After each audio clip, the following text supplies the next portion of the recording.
اللهم صل على محمد وعلى آل محمد كما صليت على إبراهيم وعلى آل إبراهيم إنك حميد مجيد.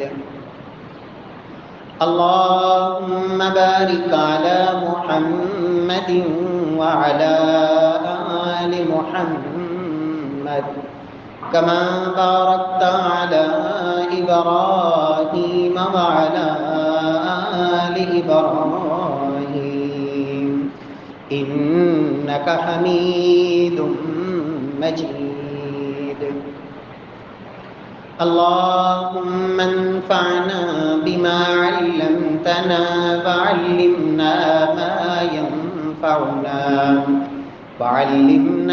ما ينفعنا وزدنا علما. رب اشرح لي صدري ويسر لي أمري واحلل عقدة من لساني يفقهوا قولي. اللهم طهر قلوبنا من النفاق وأعمالنا من الرياء وألسنتنا من الكذب وأعيننا من الخيانة فإنك تعلم خائنة الأعين وما تخفي الصدور. أعوذ بالله السميع العليم من الشيطان الرجيم من همزه ونفخه ونفسه. بسم الله الرحمن الرحيم. وإذا سألك عبادي عني فإني قريب أجيب دعوة الداعي إذا دعاني فليستجيبوا لي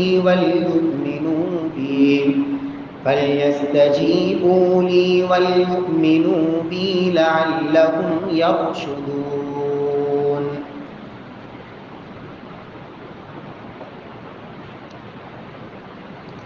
وَإِذَا سَأَلَكَ عِبَادِي عَنِّي فَإِنِّي قَرِيب. اور جب تجھ سے میرے بندے میرے بارے میں سوال کریں تو انہیں بتا دے فَإِنِّي قَرِيب، بے شک میں قریب ہوں. اجیب دعوت الداعی اذا دعان، میں دعا کرنے والے کی پکار کو سنتا ہوں، قبول کرتا ہوں جب بھی وہ مجھے پکارے. فَلْيَسْتَجِيبُوا لِي، بس چاہیے کہ وہ میری اطاعت کریں، میری بات کو مانیں. وَلْيُؤْمِنُوا بِي، اور میرے اوپر ایمان لائیں، یقین رکھیں. لَعَلَّهُمْ يَرْشُدُونَ، تاکہ وہ ہدایت پا جائیں. معزز سامعین کرام، محترم بھائیوں، بزرگوں، دوستوں، معززات ماؤں اور بہنوں، دنیا میں بسنے والے لوگ مسلمان بھی ہیں، کافر بھی ہیں. مسلمان اور کافر کی زندگی میں بنیادی فرق یہ ہوتا ہے کہ کافر دنیا کے اسباب اور وسائل کو اختیار کرتا ہے، اور جب دنیا کے اسباب و وسائل کو اختیار کر کے بے بس ہو جائے تو پھر نا امیدی کی زندگی میں چلا جاتا ہے. جبکہ ایمان والے مسلمان اسباب اور وسائل کو جو اللہ نے میسر فرمائے ہوں انہیں استعمال میں لاتے ہیں، لیکن ان اسباب و وسائل کے ساتھ ساتھ ان کا سب سے بڑا یقین اور بھروسہ اللہ کی ذات پہ ہوتا ہے. جہاں دنیا کے اسباب ختم ہو جائیں وہ سمجھتے ہیں کہ ایک مسبب الاسباب ذات موجود ہے. جسے دنیا کے کسی سبب کی کوئی ضرورت نہیں، علی کل شیء قدیر، وہ ہر چیز پر قادر ذات ہے، لا یسأل عما یفعل، اسے کوئی پوچھنے والا نہیں کہ وہ کیا کر رہا ہے، کیا کرتا ہے، اور علی کل شیء قدیر، ہر چیز پر وہ قادر مطلق ہے، اس کو کسی وسیلے اور واسطے کی کوئی ضرورت نہیں۔ نبی کائنات صلی اللہ علیہ وسلم کی تعلیمات اور اللہ کا قرآن یہی بتاتا ہے کہ ایمان والوں، دنیا کی زندگی میں کبھی بھی مایوس نہیں ہونا، اللہ کی رحمت وہ بڑی وسعت والی ہے، تم اس اللہ کو پکارو تو صحیح۔ وقال ربکم ادعونی استجب لکم، اللہ فرماتے ہیں میرے بندو مجھے پکارو، میں تمہاری پکار کو قبول کروں گا، سنوں گا، اور جو مجھے پکارتا نہیں، میرے سامنے جھولی پھیلاتا نہیں، دعا کرتا نہیں، اس عبادت سے اعراض کرتا ہے، دنیا میں اس سے بڑا متکبر انسان کوئی نہیں۔ پیارے بھائیوں، نبی کائنات صلی اللہ علیہ وسلم نے دعا کو بہترین عبادت قرار دیا، فرمایا لوگوں الدعاء هو العبادہ، دعا اللہ سے مانگنا یہ عبادت ہے۔ اور سلف اس بات کی فکر میں نہیں رہتے تھے کہ ہماری دعا قبول ہوئی یا نہیں، بلکہ فکر اس بات کی رہتی تھی کہ ہمیں مانگنے کی توفیق ملی یا نہیں ملی۔ جسے مانگنے کی توفیق مل گئی وہ سمجھ لے کہ اس کی پکار اللہ کے ہاں قبول کر لی گئی۔ ایمان ہونا ضروری ہے، اس لیے کہ اللہ کے نبی صلی اللہ علیہ وسلم فرماتے ہیں کہ جب بھی کوئی مسلمان اللہ سے دعا کرتا ہے، وہ دعا قطع رحمی کی نہ ہو، رشتے کو توڑنے کی نہ ہو، وہ دعا ظلم اور زیادتی کی نہ ہو۔ فرمایا جب بھی انسان اللہ سے مانگتا ہے، اللہ سبحانہ و تعالیٰ 3 شکلوں میں سے ایک شکل میں ضرور عطا فرما دیتے ہیں۔ فرمایا پہلی صورت یہ ہوتی ہے اما ان یعجل لہ، جو اس نے مانگا رب کائنات اسے فوراً عطا فرما دیتے ہیں، او یدخر لہ فی الآخرہ، دوسری شکل یہ ہے کہ رب کائنات اس کے لیے آخرت میں ذخیرہ فرما دیتے ہیں، جو اسے اجر، نیکی اور ثواب کی شکل میں قیامت والے دن اللہ نصیب فرمائیں گے۔ اور تیسری صورت یہ ہے او یصرف عنہ السوء، فرمایا جس قدر یہ دعائیں کرتا رہتا ہے اللہ سبحانہ و تعالی دنیا کی آزمائشیں اور پریشانیاں اس سے ٹالتے رہتے ہیں۔ صحابہ کرام کہتے ہیں یا رسول اللہ اگر دعا قبول ہی ہونی ہے تو پھر ہمیں تو بہت کثرت سے اللہ سے مانگنا چاہیے۔ فرمایا اللہ یکسر، میرے اللہ کے خزانوں میں بھی کوئی کمی نہیں ہے، تم جس قدر کثرت سے مانگتے جاؤ گے میرا اللہ اسی قدر تمہیں عطا فرماتا جائے گا۔ پیارے بھائیوں، نبی کائنات صلی اللہ علیہ وسلم کی سیرت کا ایک بڑا ہی خوبصورت پہلو کہ پیغمبر کائنات صلی اللہ علیہ وسلم اللہ سے اپنے صحابہ کو جوڑتے ہیں، قدم قدم پر محبوب کبریا دعائیں سکھاتے ہیں، مختلف موقعوں پر کہ اپنے رب کی طرف رجوع کیسے کرنا ہے، اللہ کو کیسے پکارنا ہے، رب سے امید کیسے باندھنی ہے، نا امیدی نہیں، مایوسی نہیں۔ آج حالات کی تنگی کو دیکھ کر، مشکلات کو دیکھ کر دنیا کے اندر لوگ خودکشیاں بھی کر رہے ہیں، اپنی جان سے ہاتھ بھی دھو رہے ہیں، لیکن ایک ایمان والا شخص جس کا اللہ کی ذات پر یقین ہوتا ہے وہ کبھی بھی موت کو گلے نہیں لگاتا خود، ہاں جب اللہ نے وقت لکھا ہو، جو اللہ کی طرف سے مقرر ہے وہ تو ٹلتا نہیں۔ نبی کائنات صلی اللہ علیہ وسلم صبح بیداری سے لے کر رات سونے تک آپ قدم قدم پر دعائیں سکھاتے ہیں، گھر سے نکلنے سے لے کر گھر واپس پلٹنے تک، بازار میں جانے سے لے کر مسجد کی طرف جانے تک، جس طرف بھی جانا ہے ہر قدم پر محبوب کبریا دعا سکھاتے ہیں۔ خوشی کے موقع پر دعا، شادی کے موقع پر دعا، غمی کے موقع پر دعا، بچے کی ولادت کے موقع پر دعا۔ پیغمبر کائنات صلی اللہ علیہ وسلم قدم قدم پر دعائیں سکھاتے ہیں، کس لیے کہ ان دعاؤں کے اندر عقیدے کی مضبوطی بھی موجود ہے کہ میرا اللہ وہ سب کچھ کرنے پہ قادر ہے۔ ایاک نعبد و ایاک نستعین، مدد اسی اللہ سے اور عبادت بھی اسی وحدہ لا شریک کی۔ انسان دنیا کے اندر جب تک اس رب کو پکارتا رہتا ہے، میرے پیارے بھائیوں، میرے اللہ کا وعدہ ہے اَمَّن يُجِيبُ الْمُضْطَرَّ إِذَا دَعَاهُ وَيَكْشِفُ السُّوءَ وَيَجْعَلُكُمْ خُلَفَاءَ الْأَرْضِ أَإِلَٰهٌ مَّعَ اللَّهِ قَلِيلًا مَّا تَذَكَّرُونَ۔ لوگوں کون ہے؟ بتاؤ دنیا کے اندر آپ آسمانوں اور زمین کے آفاق پہ نظر ڈالو، رب کائنات نے پہاڑوں کا تذکرہ کیا، سمندروں کا تذکرہ کیا، پانی اور خشکی اور وادیوں کا تذکرہ کیا، زمین اور آسمان کا ذکر کیا، فرمایا اَمَّن يُجِيبُ الْمُضْطَرَّ إِذَا دَعَاهُ۔ لوگوں کون ہے؟ نظر دوڑاؤ، دیکھو دنیا کے اندر کون ہے مجبور، بے بس، لاچار، جو دنیا سے مایوس ہو جائے، اسے رب سے کبھی مایوس نہیں ہونا چاہیے۔ اللہ کے در پہ آئے، رب کو پکارے۔ کون ہے جو اس مجبور کی پکار کو سننے والا، اس کی تکلیف کو دور کرنے والا، زمین میں تمہیں خلیفہ بنانے والا؟ اَإِلَٰهٌ مَّعَ اللَّهِ، کیا اللہ کے علاوہ کوئی اور بھی ہے؟ قَلِيلًا مَّا تَذَكَّرُونَ، تھوڑے ہیں جو نصیحت حاصل کرتے ہیں۔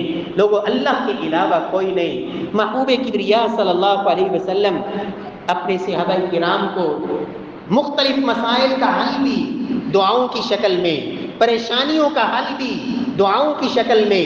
یاد رکھیں، دعا کی قبولیت کے لیے 3 بنیادی باتیں، اگر میں اور آپ اس پریشانی میں ہیں، دعا تو کرتے ہیں، دعا قبول نہیں ہوتی۔ پیارے بھائیوں، سب سے پہلی بات، ادعوا اللہ وانتم موقنون بالاجابہ۔ جب تک انسان شکوک و شبہات میں مبتلا ہوگا کہ پتہ نہیں قبول ہوگی یا نہیں، پتہ نہیں پوری ہوگی یا نہیں، ادعوا اللہ وانتم موقنون بالاجابہ۔ لوگوں، جب رب سے مانگنا شروع کرو، تمہیں یقین ہونا چاہیے کہ میرا اللہ میری دعا کو رد نہیں کرے گا۔ اس یقین سے مانگو۔ اور امام بخاری رحمت اللہ وہ فرمایا کرتے تھے، ایک مسلمان، اس کی زندگی میں اپنے رب پہ اتنا یقین ہونا چاہیے کہ میں اپنے اللہ سے جو مانگوں گا میرا اللہ مجھے عطا فرما دیں گے۔ اس لیے کہ ایمان نام ہی اس بات کا ہے، یقین سے ہی کہتے ہیں، اس لیے کہ میرے اللہ کو نہ تو اسباب کی ضرورت ہے، نہ وسائل کی ضرورت ہے۔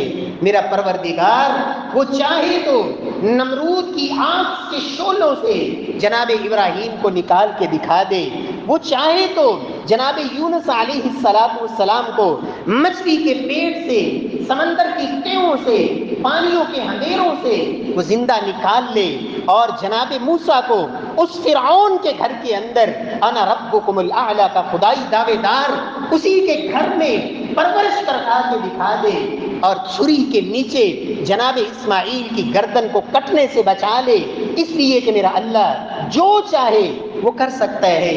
اس لیے انسان کو جب بھی رب سے مانگنا چاہیے، جو بھی دنیا کی کوئی چیز ہے، آخرت کی کوئی چیز ہے، دنیا کے اسباب اور وسائل کے تحت ہے، ما فوق الاسباب ہے۔ آج دنیا کے اندر لوگ دھوکہ دیتے ہیں، کہتے ہیں جی مانگتے تو ہیں، آپ بھی ایک دوسرے سے مدد لیتے ہیں، ایک دوسرے کی مدد کے محتاج ہیں۔ اگر ہم کسی ہستی سے مانگتے ہیں، اگر کسی سرکار سے مانگتے ہیں، اگر ہم نے یہ ہاتھ میں کڑا چھلا دھاگا باندھ رکھا ہے تو ہم بھی تو اسی طرح ہی مدد مانگتے ہیں جس طرح آپ مانگتے ہو۔ میرے پیارے بھائیوں، مدد استعانت 2 طرح کی ہوتی ہے، ایک ہے اسباب کے تحت، دنیا کے اسباب و وسائل کے تحت۔ آپ گاڑی پہ سوار ہوتے ہیں، دوسرے کو کہتے ہیں میرا سامان گاڑی پہ مجھے رکھوا دیں، یہ اسباب کے تحت مدد ہے۔ آپ کسی سے کہتے ہیں دروازہ بند کر دیجئے، وہ وہاں جاتا ہے، دروازے کو ہاتھ لگاتا ہے، دروازہ بند ہو جاتا ہے، یہ مدد ما تحت الاسباب ہے۔ اسباب کی دنیا میں کوئی بھی انسان اس طرح کی مدد سے مستغنی نہیں، رب نے ہر ایک کو دوسرے کا محتاج بنایا ہے، لیکن ایک مدد جو اسباب کی دنیا سے بالا تر ہوتی ہے۔ آپ بیٹھے پاکستان میں ہیں اور آپ اس ہستی کو پکاریں جو بغداد کے اندر ہے، جو مکہ میں ہے، جو مدینہ میں ہے یا مصر میں ہے یا عراق میں ہے یا کوفہ میں ہے، کہیں بھی جو آپ کے پاس نہیں، آپ اس کو پکاریں بھی ایسی مدد کے لیے جو اسباب کی دنیا سے بڑھ کر ہو، اسباب کی دنیا سے بالا تر ہو۔ میرے پیارے بھائیوں، دنیا کا کفر بھی اس بات کو جانتا تھا کہ یہ مدد اگر صحیح معنوں میں کوئی ہستی کر سکتی ہے تو وہ اللہ کی ہستی ہے، رب کی ذات ہے۔ اس لیے جب کشتی ان کی ڈوبنے لگتی، پانی کے بھنور میں پھنستی، پکارتے اسی ایک اللہ کو تھے۔ عام موقعوں پر رب کو چھوڑ کر ٹھوکریں کھاتے تھے، دھکے کھاتے، لیکن جب نظر آتا، جب کشتی ڈوبنے لگتی تو سمجھتے کہ اب صرف یہاں مدد صرف اللہ کی۔ اس لیے میرے پیارے بھائیوں، پکاریے اس اللہ کو، اسباب کی دنیا سے اوپر اگر مدد کر سکتی ہے کوئی ذات تو صرف اور صرف میرے اللہ کی ذات ہے، وحدہ لا شریک ہے۔ اس نے اس میں کسی کو شریک نہیں بنایا، ساجی نہیں بنایا۔ اور ہم ہر نماز کی ہر رکعت میں ایاک نعبد و ایاک نستعین، اے اللہ تجھ سے ہی مدد مانگتے ہیں اور تیری ہی عبادت کرتے ہیں۔ نبی کائنات صلی اللہ علیہ وسلم اس لیے فرماتے ہیں، لوگوں اس اللہ سے مانگو تو یقین محکم سے مانگو، میرا اللہ قادر بھی ہے، عطا بھی کرے گا، اور میرے رب کے لیے کوئی مشکل نہیں۔ فرمایا اللہ کو یقین سے پکارو، رب العالمین دعا کو قبول فرماتے ہیں۔ اور دوسری چیز، انسان جب رب کو پکارے اس کا دل غافل نہیں ہونا چاہیے۔ مانگ رب سے رہا ہے، ہاتھ اٹھے ہوئے ہیں، دل و دماغ سوچیں کہیں اور ہیں، فکر کہیں اور ہے، زبان سے وہ کلمات جو دعا کے طور پر رٹے رٹائے الفاظ جو زبان پہ جاری ہیں، دل غافل ہے، توجہ نہیں ہے، ایسے غافل دل کی دعا بھی میرا اللہ قبول نہیں فرماتے۔ نبی کائنات صلی اللہ علیہ وسلم فرماتے ہیں، وَاعْلَمُوا أَنَّ اللَّهَ لَا يَسْتَجِيبُ دُعَاءً مِّن قَلْبٍ غَافِلٍ لَاهٍ، لوگوں یاد رکھنا میرا اللہ ایسے دل کی دعا جو غفلت کا شکار ہو، اللہ سبحانہ و تعالیٰ اس کی دعا کو بھی قبول نہیں فرماتے۔ اور تیسری چیز، جب بھی رب سے مانگنا ہو کچھ آداب ہیں۔ دنیا کے اندر ہم دیکھتے ہیں کسی بڑے وڈیرے سے ملاقات ہوتی ہو تو انسان جا کر سب سے پہلے اس کی تعریفیں کرتا ہے، اور میرے اللہ کو کائنات میں سب سے بڑھ کر اپنی تعریف پسند ہے۔ الحمدللہ رب العالمین، اللہ نے قرآن کا آغاز بھی تعریف سے کیا ہے، الحمدللہ رب العالمین، ہر قسم کی تعریفیں، حمد، ثنائے اللہ وحدہ لا شریک کے لیے۔ نبی کائنات صلی اللہ علیہ وسلم کے سامنے ایک شخص نے دعا کی، جلدی جلدی رب سے مانگنا شروع کر دیا۔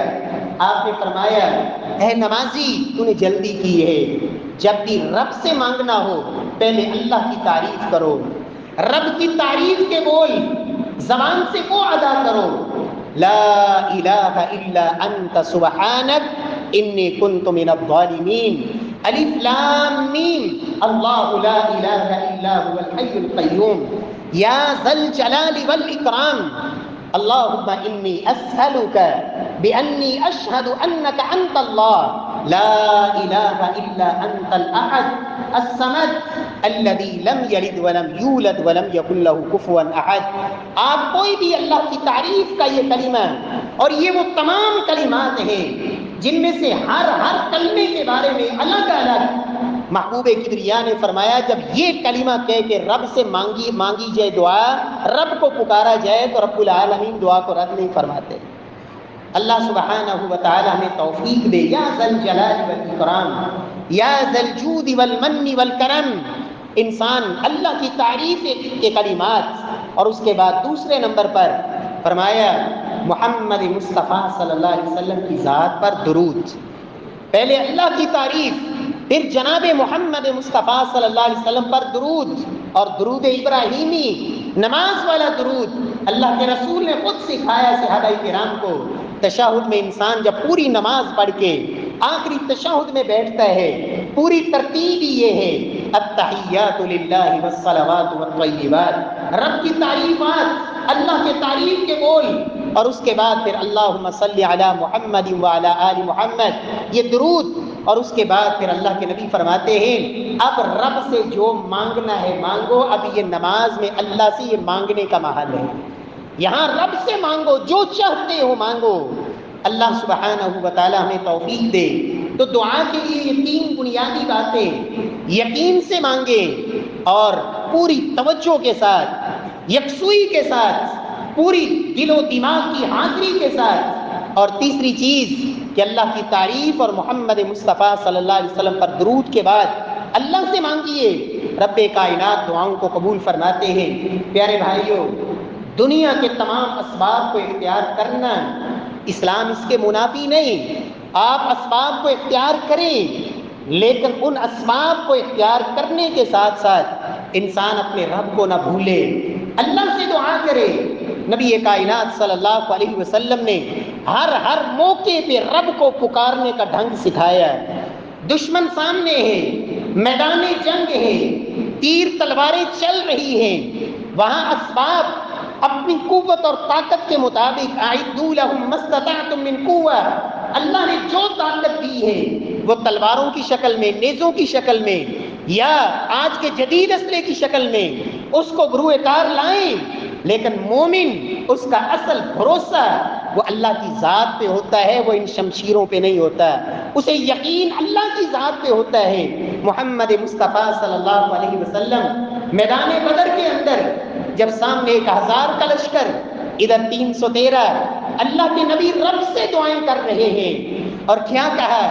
اے اللہ آج یہ مٹھی بھر جماعت اسے لے آیا ہوں، اے اللہ اگر آج یہ ختم ہو گئی تو رب اے اللہ اے پروردگار پھر زمین پہ تیری عبادت کرنے والا کون باقی بچے گا؟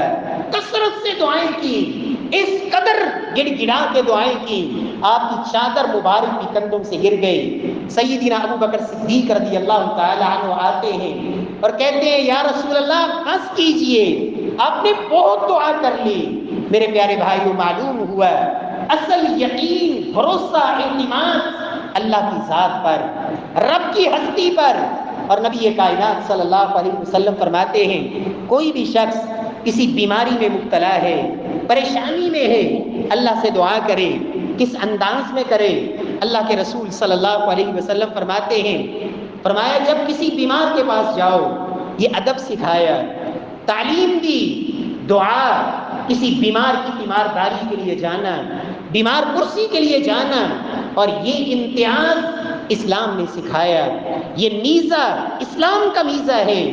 دنیا کے اندر آپ کبھی کسی بیمار سے جو بیماری کے ایام گزار کر وہ دوبارہ کچھ چلنے پھرنے کے قابل ہوا ہو، صحت مند ہوا ہو، اس سے پوچھیں کہ یہ جو بیماری کے ایام ہوتے ہیں ان میں تنہائی اس کی حالت کیا ہوتی ہے۔ ابھی یہ 2 دن کی بات ہے، وہاں ہمارے ادھر گنگا بلوچا میں ایک بزرگ فوت ہوئے، فوج میں رہے ایک عرصے تک، وہاں سے ریٹائر ہوئے، کچھ چوٹ لگی، ریڑھ کی ہڈی نے کام چھوڑ دیا، بستر پہ پڑے رہے ایک عرصے تک۔ کل ان کے جنازے میں ایک شخص یہ بتا رہا تھا، کہتا ہے جی میں وقتاً فوقتاً ان کے پاس جایا کرتا تھا۔ کیوں؟ کہتا ہے جی مجھے خود ایک دفعہ تکلیف ہوئی کہ میں تقریباً کوئی 3 سے 4 مہینے بیڈ پہ رہا، اور مجھے اس دوران کوئی بھی میرا پتہ لینے آتا تو اللہ کی قسم مجھے ایسے محسوس ہوتا کہ اب مجھے دوائی کھانے کی بھی ضرورت نہیں، میں بالکل ٹھیک ہوں، مجھے اپنی تکلیف ہی بھول جاتی، میرا دل چاہتا اس سے باتیں کروں، یہ میرے پاس بیٹھے، میری سنے، مجھے کچھ سنائے، لیکن ہر بندے کے پاس ٹائم تو اتنا ہی ہوتا ہے، آیا چلا گیا۔ کہتے 3 مہینے میں نے گزارے، لیکن اللہ نے اب مجھے صحت دے دی، تو میں اس فوجی صاحب کے پاس ضرور جایا کرتا تھا۔ کیوں؟ مجھے اندازہ ہے کہ جو بستر پہ پڑا ہوتا ہے اس کے جذبات کیا ہوتے ہیں۔ اسلام نے ایسے نہیں کہا صبح کے وقت جو تیمارداری کے لیے چلا جائے، شام تک 70,000 فرشتے اللہ ان کو دعاؤں پہ لگا دیتے ہیں، میرا یہ بندہ کام کرے جو مرضی کرے اب سارا دن، 70,000 فرشتے شام تک اس کے لیے دعائیں کرتے ہیں۔ شام کو تیمارداری کے لیے چلا گیا، فرمایا صبح تک 70,000 فرشتے اس کے لیے بخشش کی دعائیں کرتے ہیں. اور اللہ کے نبی فرماتے جتنی دیر تک انسان بیمار کے پاس رہتا ہے وہ ایسے ہی ہوتا ہے جیسے جنت کے باغوں میں بیٹھا ہے، جنت کے باغیچوں میں ہے. تو نبی کائنات صلی اللہ علیہ وسلم نے ایک دعا بھی سکھائی کہ آپ تیمارداری کے لیے جائیں اور اس کے بیمار کے پاس جا کر آپ اس کو یہ دعا دیں، اسأل اللہ العظیم رب العرش العظیم ان یشفیک. 3 کلمات محبوب کبریا صلی اللہ علیہ وسلم نے سکھائے. کتنی دفعہ پڑھنے ہیں؟ 7 دفعہ. فرمایا 7 دفعہ ایک بیمار کے پاس جا کے انسان یہ دعا اللہ سے کر دے، اسأل اللہ العظیم، میں اس اللہ سے سوال کرتا ہوں جو سب سے بڑا ہے، رب العرش العظیم، جو عرش عظیم کا بھی رب ہے، وہ عرش جو ساری کائنات سے بڑا ہے، جو اس کا بھی رب ہے، میں اس اللہ سے سوال کرتا ہوں ان یشفیک، کہ وہ اللہ تجھے شفا دے دے. وَإِذَا مَرِضْتُ فَهُوَ يَشْفِينِ، شفا تو اسی کے پاس ہے. دنیا کے سارے ڈاکٹر، حکیم، اطباء جمع ہو جائیں، دنیا سارے اسباب جھونک دے، لیکن اگر رب نے شفا نہیں دینی تو دنیا شفا نہیں دے سکتی. وَإِذَا مَرِضْتُ فَهُوَ يَشْفِينِ، سوال اسی اللہ سے. فرمایا 7 دفعہ اس کے پاس یہ دعا کر دے. اگر تو موت لکھی ہے، اور اس میں بھی رب کی حکمتیں ہیں، اگر جب سے یہ دنیا چلی ہے سارے لوگ زندہ ہوتے تو آج دنیا میں کیا بنتا؟ یہ رب کا نظام ہے، رب کی حکمتیں ہیں. پہلے چلے جاتے ہیں، رب اور پیدا کر دیتا ہے، کوئی جلدی چلا جاتا ہے، کوئی تھوڑا عرصہ رہتا ہے. یہ ایک نظام ہے کائنات کا. جانا تو ہے ہی، موت کا وقت تو مقرر ہے، وہ تو ٹل نہیں سکتا. فرمایا اگر تو اس کی موت لکھی ہے تو پھر تو بچ نہیں سکتا، لیکن اگر موت نہیں لکھی تو اللہ اس بیماری سے اسے شفا ضرور نصیب فرمائیں گے. یہ اللہ کے نبی کی تعلیم ہے. اللہ رب العزت ہمیں توفیق سے نوازے. دعاؤں کو یاد کریں. ایک بیمار کی تیمارداری کے لیے جانے کا اتفاق ہوا، جا کے جب یہ دعا پڑھی، کہتے ہیں قاری صاحب جب سے بیمار پڑا ہوں تمنا تھی کہ کوئی آئے اور یہ دعا مجھے دے، لیکن کسی نے نہیں دی. شکر ہے کہ آپ نے آ کے یہ دعا تو دی. تو میرے پیارے بھائیوں، گھر کے اندر والد ہے، والدہ ہے، بیوی ہے، بچے ہیں، کوئی بھی ہے، آپ ایک دفعہ نہیں بار بار جب بھی پاس جا کے بیٹھے اللہ سے دعا کریں اس کے حق میں. میرے رب کے لیے کوئی مشکل نہیں، جب چاہے گا وہ شفا دے دے گا، وگرنہ اجر تو ہے ہی، ثواب تو ہے ہی، ذخیرہ آخرت تو ہے ہی. اللہ تعالیٰ توفیق سے نوازے. دنیا کے اندر پریشانی اور آج کے اس دور میں مہنگائی کا ایک زور ہے.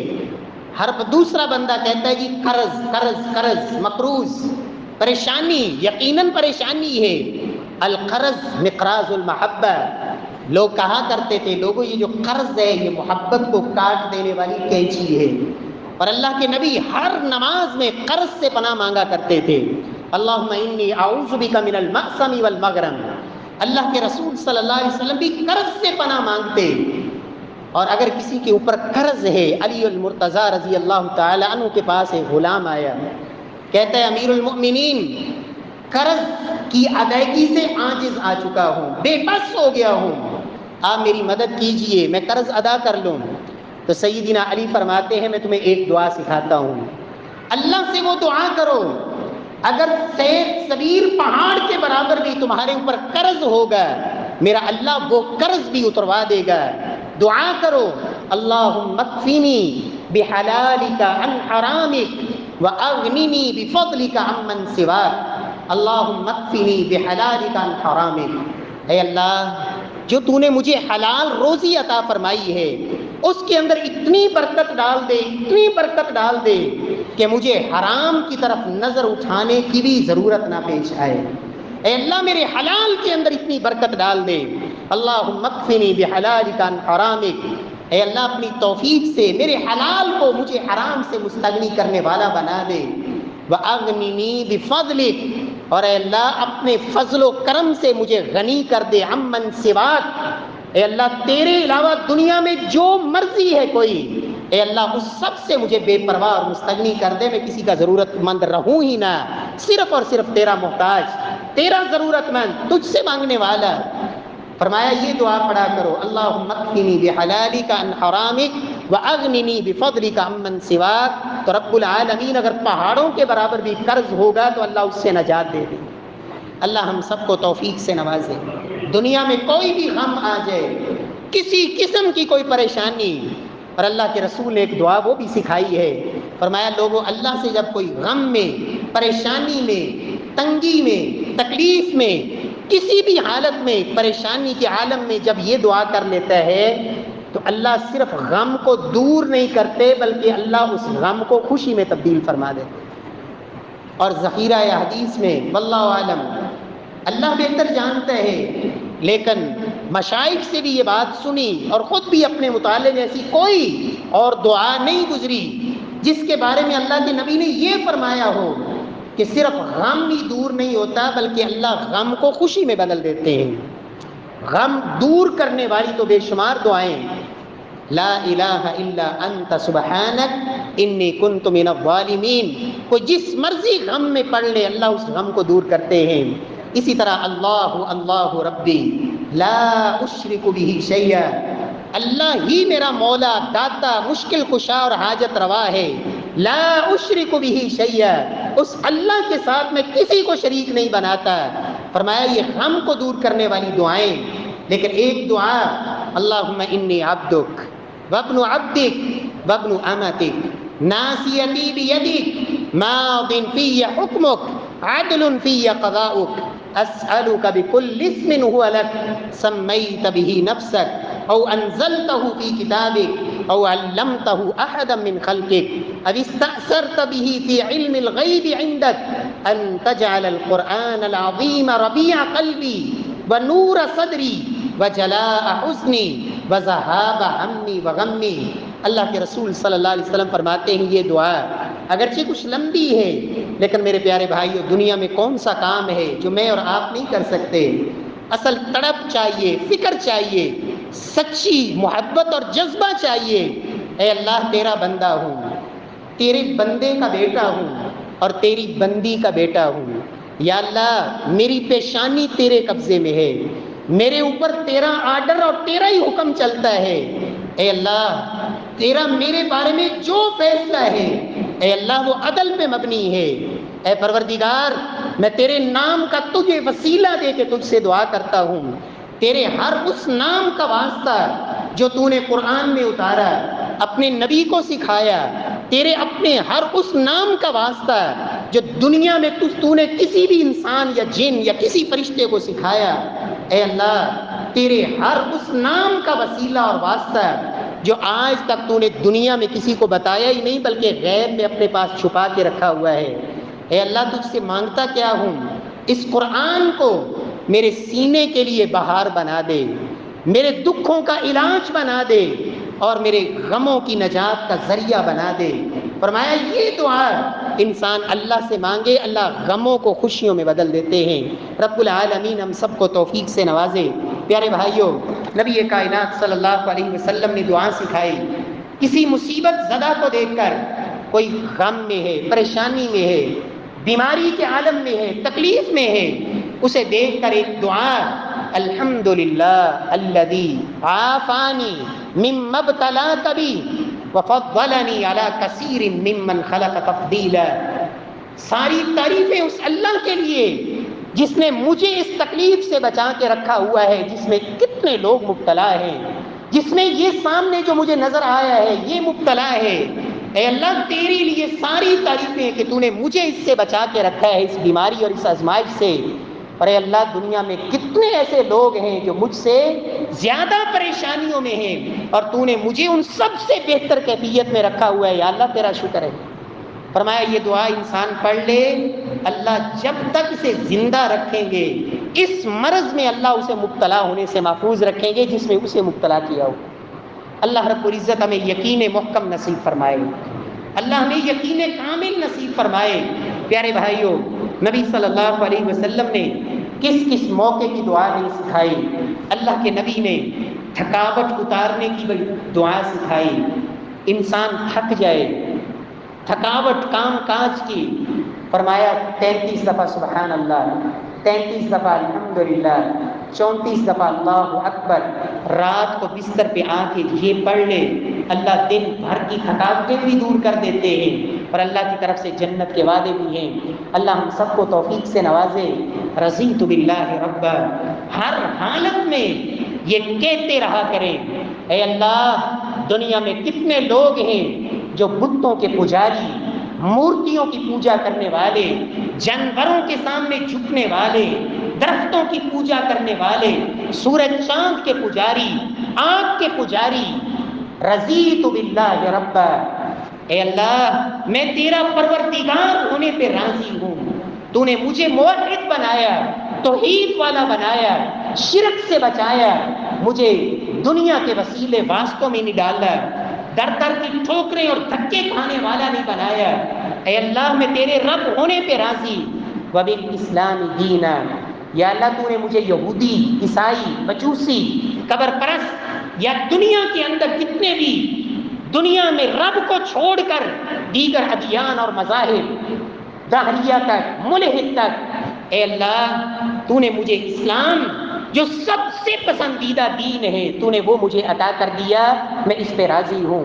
رضیت باللہ ربا وبالاسلام دینا وبمحمد نبیا، اور اے اللہ تو نے مجھے رہبر، ہادی، رہنما محمد مصطفیٰ صلی اللہ علیہ وسلم عطا فرمائے، ان کا امتی بنایا، ان کی امت میں پیدا کر دیا، اور مجھے ایمان کی دولت سے مالا مال کر دیا۔ اے اللہ میں اس پہ راضی ہوں۔ اللہ کے نبی فرماتے ہیں جو یہ کلمات پڑھتا رہتا ہے، حقا علی اللہ، حقا علی اللہ ان یرضیہ یوم القیامہ، اللہ اپنے اوپر لازم کر لیتے ہیں کہ اپنے اس بندے کو قیامت والے دن ضرور راضی کریں گے۔ یہ دنیا میں کہتا رہا، اے اللہ میں تجھ پہ راضی، تیرے رب ہونے پہ راضی۔ اللہ کا اس سے وعدہ ہے کہ قیامت والے دن رب اسے ضرور راضی کریں گے۔ اور ایک روایت میں تو یہاں تک لفظ ہے، نبی صلی اللہ علیہ وسلم فرماتے ہیں لآخذن بیدہ حتی ادخلہ الجنہ، میں اس کا ہاتھ پکڑ کر محمد مصطفیٰ اسے جنت میں لے جاؤں۔ اللہ ہم سب کو توفیق سے نوازے۔ اور اللہ کے نبی نے تو ان حالات میں بھی کہ جب فتنے زور پر ہوں، انسان دنیا کے اندر انسان کے لیے جینا محال ہو جائے، اس حالت میں بھی اللہ کے نبی نے دعا سکھائی ہے، موت نہ مانگے بلکہ کیا مانگے، اللہم احیینی ما کانت الحیات خیرا لی وتوفنی اذا کانت الوفات خیرا لی۔ اے اللہ جب تک میرا دنیا میں زندہ رہنا بہتر ہو میرے لیے، اے اللہ مجھے زندہ رکھنا۔ یا اللہ جب تک زندگی میرے لیے بہتر ہو تو مجھے زندہ رکھنا، اور جب موت میرے لیے بہتر ہو، دنیا سے چلے جانا میرے لیے بہتر ہو، تو پھر مجھے فتنوں میں مبتلا کیے بغیر اے اللہ مجھے اپنے پاس بلا لینا۔ اس لیے کہ کیا پتا ابھی تک آپ نے وہ نیکی نہ کی ہو جس نیکی نے ہی آپ کو اللہ کے ہاں کامیاب کروانا ہے۔ کیا پتا کون سا ایسا آپ کا عمل جو اللہ کو پسند آ جائے اور آپ کی نجات کا ذریعہ بن جائے۔ اس لیے نہ تو موت مانگنی چاہیے اور نہ موت کے لیے قدم اٹھانا چاہیے، بلکہ تنگ آ کر بھی انسان کہے تو یہی کہے، اللہم احیینی ما کانت الحیات خیرا لی وتوفنی اذا کانت الوفات خیرا لی۔ اللہ سبحانہ وتعالی سے دعا ہے اللہ رب العزت ہم سب کو، اللہ رب العزت آزمائشوں سے بچا کے رکھے، پریشانیوں سے محفوظ فرمائے، رب العالمین حالات کو بہتر فرمائے، امت مسلمہ کی حالت میں رحم فرمائے، ارض پاکستان کے حالات کو اللہ بہتری کی طرف لے جائے، اور رب کائنات ہم سب کو اس کے لیے اللہ کی طرف رجوع، اپنی رب کی ذات پر، اللہ کی ذات پر بھروسہ اور اپنی اصلاح جیسے انسان کے اعمال ہوتے ہیں، پھر آزمائشوں میں یہ بھی ایک آزمائش ہے کہ اللہ ویسے ہی لوگ مسلط کرتے ہیں۔ اللہ ہم سب کو اپنی اصلاح کی توفیق نصیب فرمائے، اور رب کائنات بیماروں کو شفا نصیب فرمائے، پریشان حالوں کی پریشانیوں کو دور فرمائے۔ واقول قولی ھذا وآخر دعوانا الحمد للہ۔